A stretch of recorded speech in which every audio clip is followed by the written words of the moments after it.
Welcome to the How to Be Awesome at Your Job podcast, the show where brilliant professionals share how to sharpen the universal skills required to flourish at work. Enjoy more career fun, wins, meaning, and money with your host, Pete Makaitis. Hello, and thanks so much for joining us here for episode 331 with Josselyne Herman. Josselyne shares what it takes to make things work, whether that's a relationship with folks at the workplace or just a team or a collaboration, trying to get the stuff flowing and functional so you're producing results. So you'll learn 1, what most people get wrong about communication, 2, the dangers of scapegoating, and 3, how to get productive outcomes out of your team. So if you want to take a look at the show notes or the transcript or the links to items we've referenced, you'll find that over at awesomeatyourjob.com/ep331. Now here's Josselyne's story. Josselyne Herman is a communication expert for Landmark, a personal and professional growth, training, and development company that's had more than 2.4 million people use its programs to cause breakthroughs in their personal lives as well as in their communities, generating more than 100,000 community projects around the world. The Landmark Forum, Landmark's flagship program, people there cause breakthroughs in their performance, communication, relationships, and overall satisfaction in work and life. Thanks to Josselyne for sharing some time with us, and thanks to our sponsors. Check them out. One sponsor to check out is Harvard Business Review. This brilliant magazine, published at hbr.org, is the leading destination for smart management thinking. Fun fact, HBR has been mentioned in 108 episodes of the show. That's because HBR has great stuff that comes up often. They've got explainer videos, podcasts, real-world case studies, and much more. I think of HBR each night that I put on my special orange glasses. Their article, Will Blue Light Glasses Improve Your Sleep?, revealed that those who wore them reported better sleep and a 7% improvement in work performance as compared to those who wore the sham glasses. So I cite HBR anytime anyone tells me that I look silly wearing them. Now, much of HBR's content is available for free when you sign up at their site. Subscriptions that get you unlimited content cost $10 a month. If you visit hbr.org/subscriptions and enter the promo code AWESOME, you can save 10% off of that subscription. Again, to save 10% off of your HBR subscription, go to www.hbr.org/subscriptions and enter the promo code AWESOME. And big thanks to our sponsor, Acorns. Acorns makes it easy to start automatically saving and investing for your future. You don't need a lot of money or expertise to invest with Acorns. In fact, you can get started with just your spare change. Acorns recommends an expert-built portfolio that fits you and your money goals, then automatically invests your money for you. NerdWallet.com, whom I love on these sorts of matters, gives Acorns a whopping 4.7 stars and says, quote, if you want to make the most of your spare change, there's no better place to do that than Acorns. Head to acorns.com/awesome or download the Acorns app to start saving and investing for your future today. And we got a legal disclaimer here. It may not be representative of all clients. Tier 1 compensation provided. Compensation provides an incentive to positively promote Acorns. View important disclosures at acorns.com/awesome. Investing involves risk, including the loss of principal. Please consider your objectives, risk tolerance, and Acorns' fees before investing. Acorns Advisors LLC, Acorns, is an SEC-registered investment advisor. Brokerage services are provided to clients of Acorns by Acorns Securities LLC, member FINRA/SIPC. For more information, visit acorns.com. Here is Josselyne. Josselyne, thanks so much for joining us here on the How to Be Awesome at Your Job podcast. You're welcome. Thanks for having me. Well, I think we've got a lot of great stuff to dig into, but first and foremost, I need to hear about your experience as a pop star in the 90s. That is like 10 lifetimes ago, but it was a dream come true. It really was. I had always wanted to be a singer since I was 4.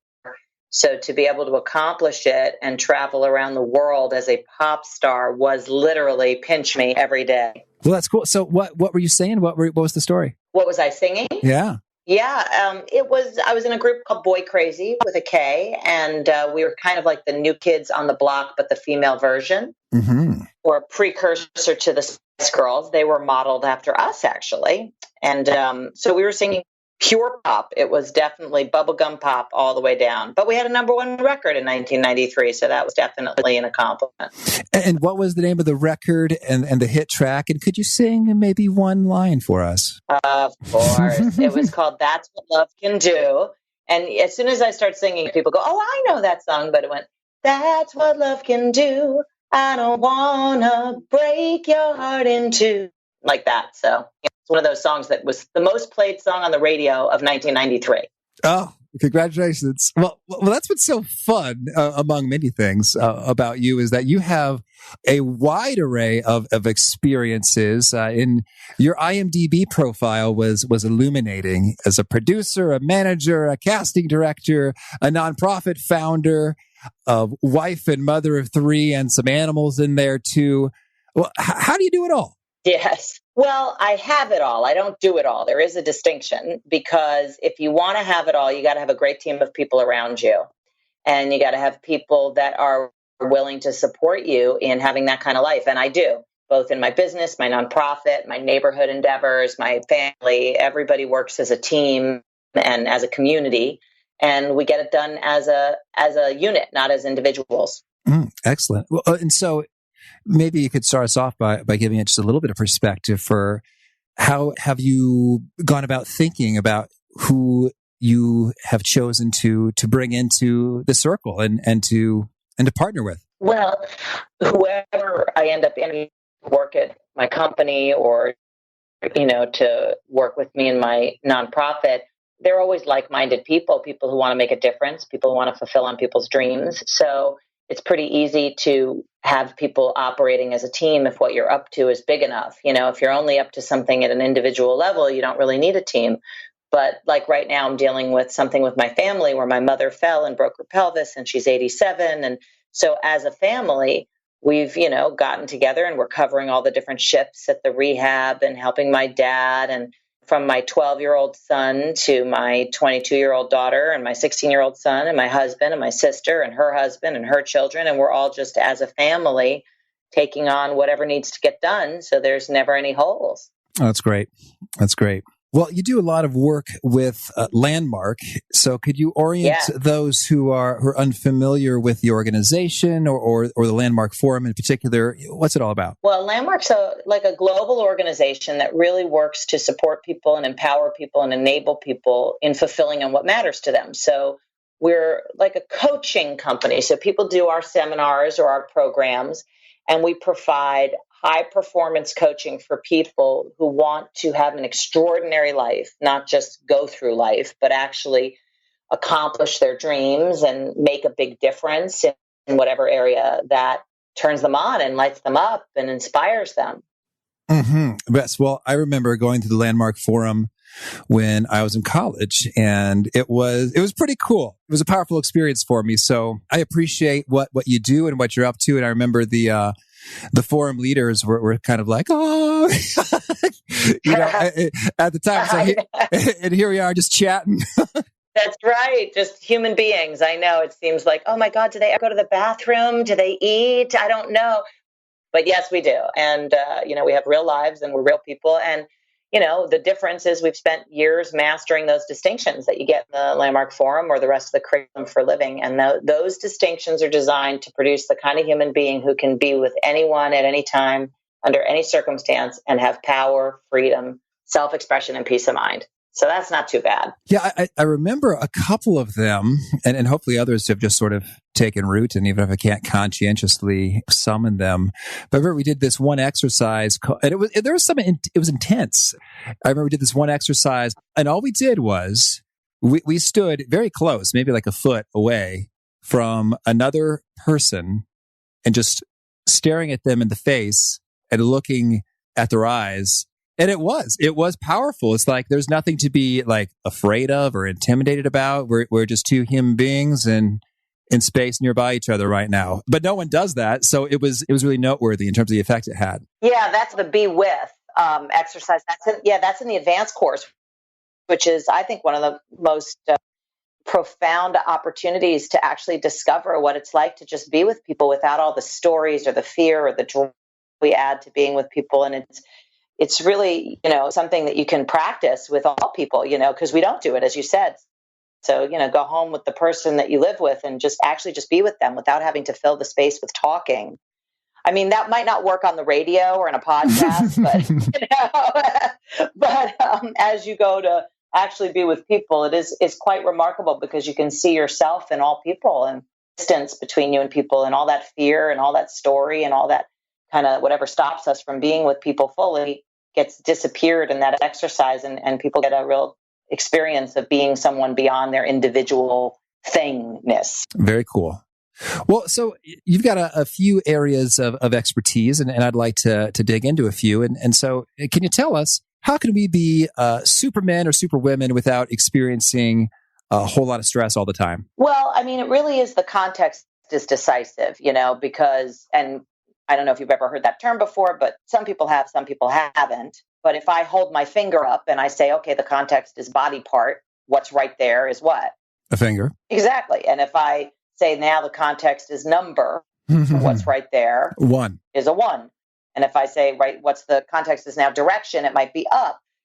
So it's not that the content of your life is giving you stress. It's the context in which you're viewing it or holding it or experiencing it. So if, the context is, oh my God, I'm overwhelmed, then it doesn't even matter if you even have 5 things to do or 55 things to do. You're going to experience it inside of that lens. The context is really what decides your experience of life. So I have a lot of content, but it doesn't occur for me as stressful because I'm operating inside of the context of having it all. Okay. That's interesting. As opposed to, I got to go do this next thing. Yes, exactly. And I also deal with everything in my calendar rather than my head, which helps because you can't actually double book yourself in reality. You only do that when you're using your thoughts as a test for reality. Yeah. Okay. I'm with you there. So then how does one go about establishing that context that you just say, I'm having it all? And is that all there is to it, or what's done to make that context real and cemented and take root and effect? Well, one thing is the first step that I would recommend people do is get clear about what really matters to you. Like, what is the picture of what you really want? Not necessarily something connected to your past or what's practical or what's doable based on your credentials, but like, what do you want? And if you can create that picture and actually look at what it looks like, you can see what it looks like, then you can begin to design your actions to fulfill on that versus, be limited to what you think is doable based on your path. So a lot of it has to do with what's your vision for your life, for your family, for your company, whatever you're dealing with.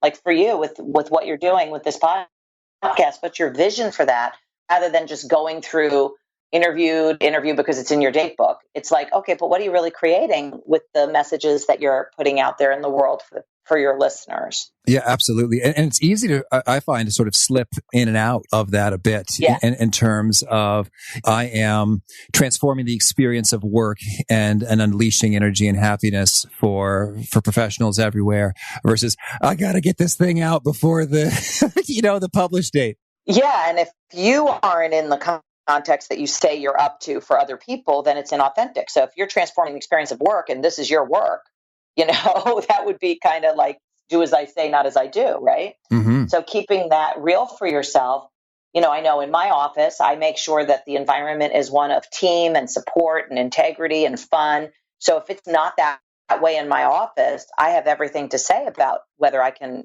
bring that to my office. I'm not looking for it from my office. I'm bringing it to my office so that people have that experience when they work with me. That's awesome. Well, any other perspectives in terms of keeping that context real? You're getting clear on what you want. You are sort of returning to that frequently. Anything else? Yeah, I would definitely keep it written down because the world just kind of happens and your life just kind of happens and you end up, like you said, going in and out of just kind of going through life and living it on the other side of that.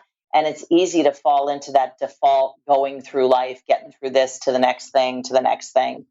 But the second thing I would recommend is really to brainstorm with other people. Don't try and do it all in yourself in your head. Your thinking is limited to your own brain. So borrow other people's brains and really look at what your vision is and how can it be accomplished, not just from what you see in your linear vision, but nonlinear about it and actually work with people to get their perspectives and ideas for actions that you could take. You don't know what they might see that you don't see. And so when we're borrowing other people's brains, do you have any best practices associated with getting those people to say yes to the borrowing and some of the best questions to surface the perfect wisdom? Well, again, it depends on what you're dealing with. The context is, again, decisive always. Whatever you're out to accomplish, you first share your vision. If you don't share your vision, then nobody can contribute to accomplishing it for you. So if you can share it with people, and what you see possible, if that vision got accomplished, then people can have a space to contribute to you their ideas and their perspectives and what they see. And all of a sudden, your vision is malleable, and it's not like a thing that you're going to do. It becomes something that is morphable into something else based on what other people contribute. And maybe it grows, maybe it shifts, and you're not stuck with something like an agenda. You're really committed to fulfilling on whatever's possible out of that vision being realized versus the pathway. It's not like fly this airline. It's like, no, I want to go to France. How am I going to get there? So what's your France? Understood. Maybe just throw an example in here. Let's just say that someone is looking to get a job they love. They're currently not so pleased with their current work environment, and they're thinking, what I really want to do is work in a field where I am creative and have an amazing team around me and that sort of thing. So if they're going about borrowing people's brains, what's that look like and unfold in practice? I would first start by saying, do you know anybody, or do you know anybody who knows anybody who's hiring in a creative field? Or, you could say, listen, I don't really know what kind of field I want to go into, but who do you know that I could talk to brainstorm on what kind of fields are available? So you start to do some recon, but inside of nothing like solid that you're trying to get. It's not like, oh, let me talk to you right now about getting this job right now. No, it's like, let's have a conversation to explore and discover what might be possible in this industry or that industry. So then all of a sudden you're free to really look rather than driven to make something happen. And that creates a very different kind of conversation with people, because they know when you're trying to get something from them, and and everything's constrained in those conversations. So it becomes a much more open space to create something than having to force something. Understood. Thank you. Well, when you talk about conversations, you're bringing up back all kinds of memories here with Landmark and the conversations that we engaged in. I'd love to just dig into some of your take when it comes to communication skills, powerful conversations. What are most of us humans getting wrong when it comes to doing this in our daily lives? Well, I think mostly we react to things, and then we're on automatic and we really aren't creating our responses.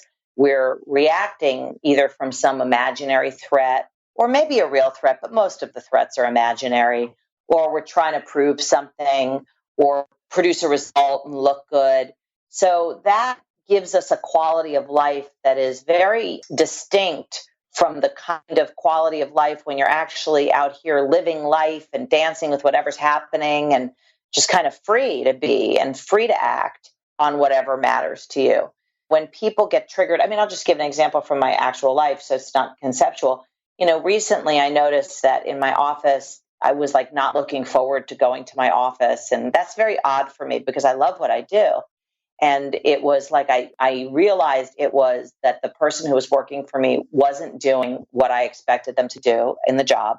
And I wasn't pleased with the way it was going. And I was pretending that it was all fine, because I didn't want to have to deal with hiring somebody new and training them. And that was the truth of the matter. So I was just kind of like functioning as if this was going to work out. But that was really a lie. I knew it wasn't working, and I was just tolerating a mediocre work environment, which many of us do. We just kind of survive life. We don't really live it. We survive it and we get through it. So I sat down with her and I said, listen, this is, my inauthentic way of being is that I'm pretending that this is working when it's really not. These things are working, but there's more things that aren't working. And it doesn't seem like this is your future, like this is what you want to do, because the way you're being and acting isn't really working in the job. You're not doing what I hired you to do, and I have to micromanage you, and it's got to be horrible for you to have me on you like that. And it's not working for me either as your boss. And I got into a conversation with her, and it became clear that she really wasn't loving what she's doing, and she really wanted to do something else. And I said, great, well, what do you want to do? And I asked her what she wanted. I really brainstormed with her on how could we set her up so that she could be doing that, and I could find a replacement with somebody who actually wanted to do this job. And within 2 weeks, I hired somebody else, she trained them, and I got her another job and negotiated her deal. There you go. Yeah, that's a way you can have win-win scenarios in communication. It doesn't have to be like, well, you end things on a bad note, you can really stand for people to have the life of their dreams, even if it's not in your office. Yeah, that's good. That's good. And so now that seems so, it seems like, but of course, that just makes good sense. Like, it's not working for you. It's not working for them. So let's change it up and get it so it does work. Exactly. But in practice, most people, don't quite go there with that level of honesty and candor and, I don't know, vulnerability, all that stuff. So, what do you think gets in the way there? I think looking good, like we're so driven to look good and be the, like, well, I'm the boss and you're the employee and you're doing good. So now you got to fix it. And, like, I don't really look at things that way because I'm more interested in having things work than being right. And I think a lot of people are driven by default to be right, make something wrong. And when you can't make something work as a human being, like if you can't make your relationship work, you got to make your partner wrong to justify why it's not working. And if you can't make your office work, you got to make your employees wrong or your boss wrong or the job wrong somehow to justify why you're not really rocking it. And so from my perspective, that's one of the biggest things is when people experience that they have a loss of power in having things work around them or having things thrive around them, the default is to find like a scapegoat of why, like a reason why it's not working. And then you got to be right about that and justified about that. And that's a killer. And forget about work. Just turn on the news. Look at what's happening. I mean, this is our world. This is what it is to be a human being by default. So it really is like a new kind of person to be somebody who goes, okay, this isn't working. Where am I not being straight or lying about something or pretending something? Like being responsible, like, for how things are, not like to blame, but like you have a say in how it goes. This isn't like, oh, this person that's just untrainable. And no, it's like, this isn't working. There's something we're pretending when it's not really that way. And people do it in personal lives. They do it in business. They do it at the level of society, at the level of organization, at all levels. Well, yeah, that's really a powerful distinction there associated with being more interested in having things work than being right. And I like to dig in a little bit in terms of, I guess sometimes when things don't seem like they're working, it feels like an intractable fundamental thing. So let's just go somewhere. So right now, we've got a precious 6-month-old baby, at home. Lovely. Congratulations. Oh, thank you. And he's a joy and we love him and it's so swell. But one thing that's not working is us feeling vitalized, energized amidst the challenges that come when he doesn't sleep so well. So in some ways it's like, hey, what's not working is that it's rare that both of us are rested and in a pleasant mood, with each other. I have 3 kids. I'm right with you. I've been there, and I'm glad I'm over it. Okay, right. And so we're kind and respectful and not snippy. But it seems like some of those magic moments are hard to come by when there's just sleep deprivation. So now, in some ways, it seems like, hey, that just kind of goes with the territory with a youngster.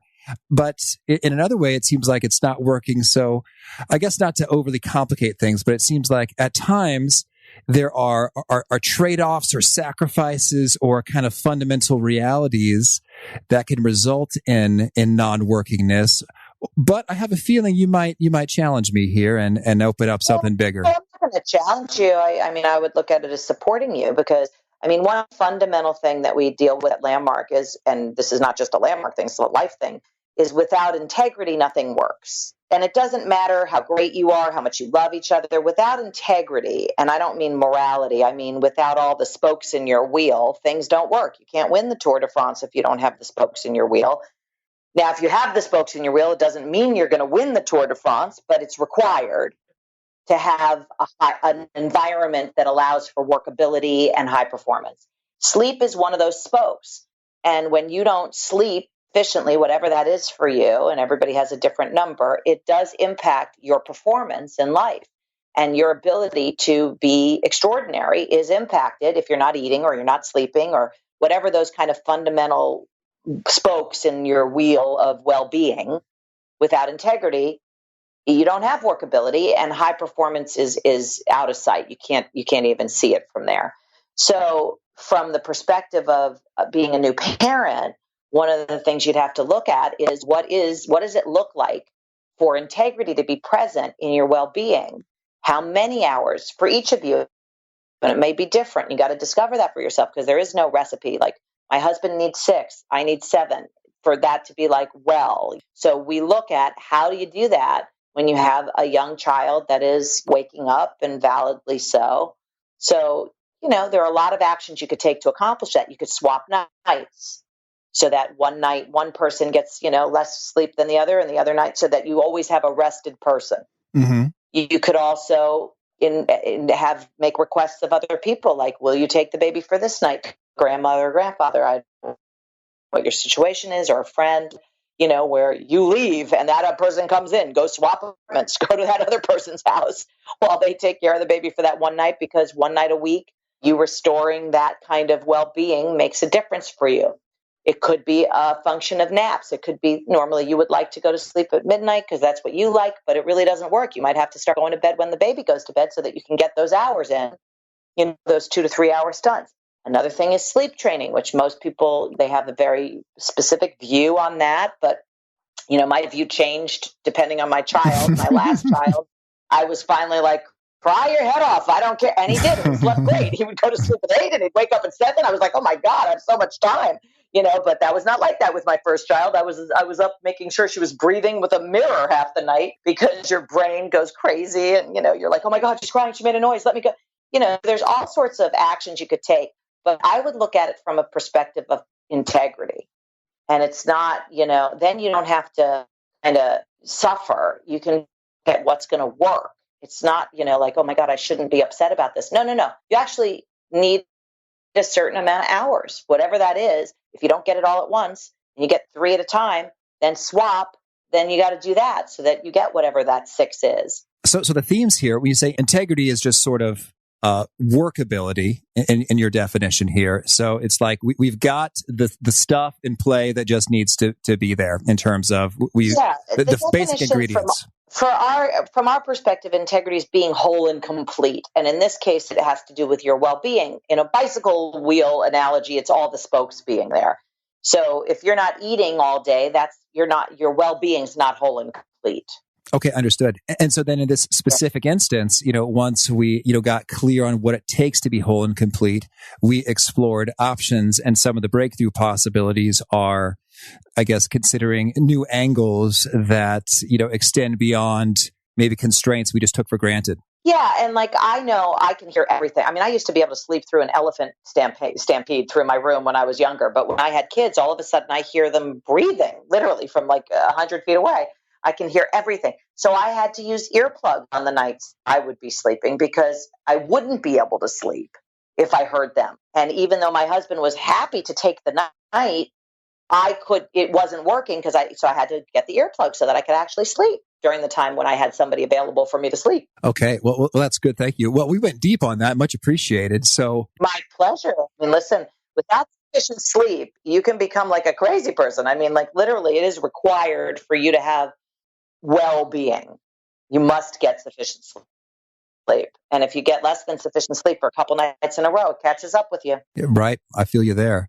Shifting a little bit back to the workplace environment, what are your top suggestions for, professionals trying to get some of these great positive relationships and productive conversation and outputs, flowing from themselves and their colleagues? Well, I think communication is the biggest key, because without, being in open communication, it's very hard to get anything done with a group of people. And through communication, you can work out anything, including moving somebody to another company. You know what I mean? So it's like, if you withhold communications, things get tense. If you don't say things, things get constrained, and pretty soon you're just not satisfied or fulfilled at work, because there's a lack of flow of communication. So I think that would be the number one thing that I would say people should keep in front of them is, okay, what do I need to communicate? What do they need to communicate? And actually be able to listen to employees or your employer or your team about what their vision is and what they need to fulfill on what they seem as matters to them. Because it's not just like a machine to get your vision completed. It's like, okay, now is this working for you? What's missing? What could we elevate? what we need to put in so that things work better. And I do that weekly with my team. That's excellent. Well, could you give us another example or story to make it all come to life in terms of, hey, before this was going on, and then we communicated in this way, and then after, here's what happened? Well, I can tell you just in what I'm dealing with right now with my mother. My sister lives in a different state, so we don't see each other that much. And so we've been dealing with this sort of remotely, and I'm a little bit closer to it geographically. When my father would tell me, oh, this is what's happening with her, I'd be like, what do you mean? And then I'd start reacting to what my father's telling me. Meanwhile, I'm not even talking to my sister. I'm talking to my father about his version of what she's saying. I mean, it was all discombobulated, right? And then I finally just got on the phone with my sister. I said, I need to know that we're on the same page here about what we're doing with mom, because it sounds like you want something else. And she's like, what do you mean? And I go, well, what do you want? Like, what is it that you want from mom? And she told me, and that was completely different from what I was interpreting from what I was hearing her and my father talk about.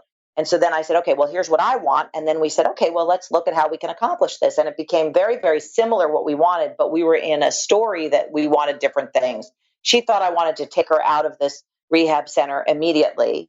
And I thought she wanted to leave her there for a month. So it was like just two ships passing in the night and not even, making contact. So as soon as we got in communication and made it real in our conversation and found out what was going on for each person, then we could, get in collaboration to accomplish what we're really committed to, which is my mother being well. That's all we both want.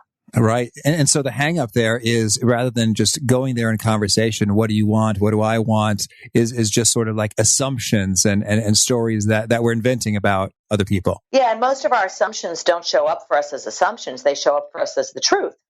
So we don't think we're assuming things. We're like, well, this is what they are. This is what they want. This is how they are. Rather than actually getting in communication to discover what somebody wants or who they are, and what their dreams are or what their vision is or what their goals are, we assume, well, we know this is what they want. They don't have to tell us.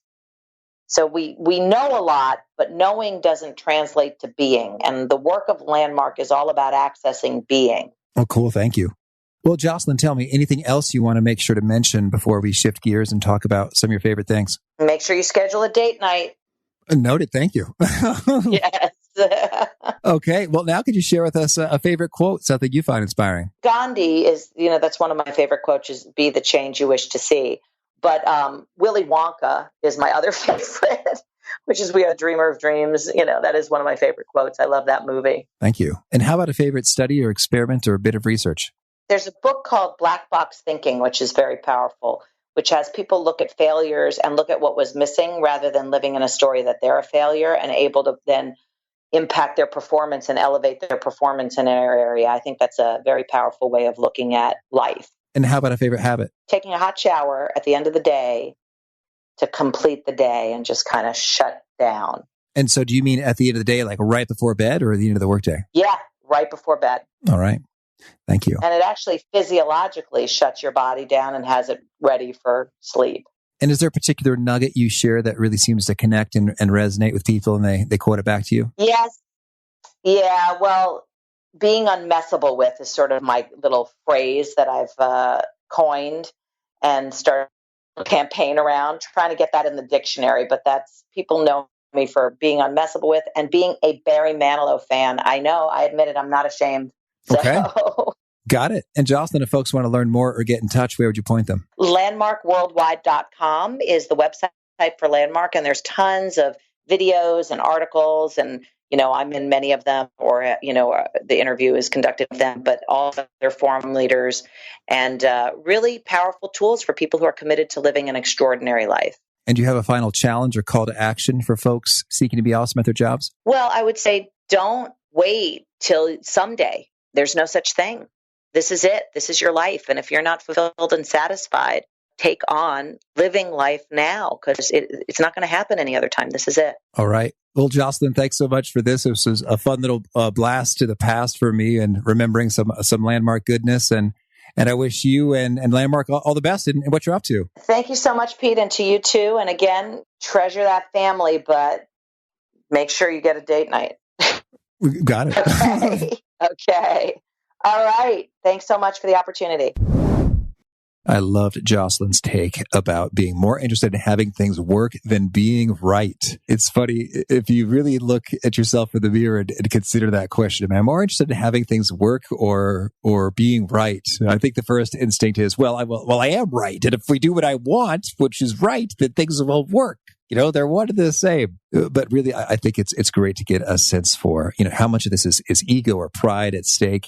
And then how much so might other people be more into being right than having it work, and just getting really clear on what matters most in a given environment. So huge. So helpful. It was nice for Josselyne to dust off that learning I picked up back when I did the Landmark Forum back in the day, which is a pretty interesting, pretty intense program. You might want to take a gander at that. But anyway, if you want to take a look at the show notes or the transcript or the links to items that we've referenced, it's over at awesomeatyourjob.com/ep331. And I hope to catch you next time. Peace. Thanks for joining us for today's episode. To get the most out of this conversation, visit awesomeatyourjob.com to find today's show notes, transcript, and infographic summary cheat sheet. For more entertaining professional skill sharpening, be sure to subscribe to catch the next episode of How to Be Awesome at Your Job.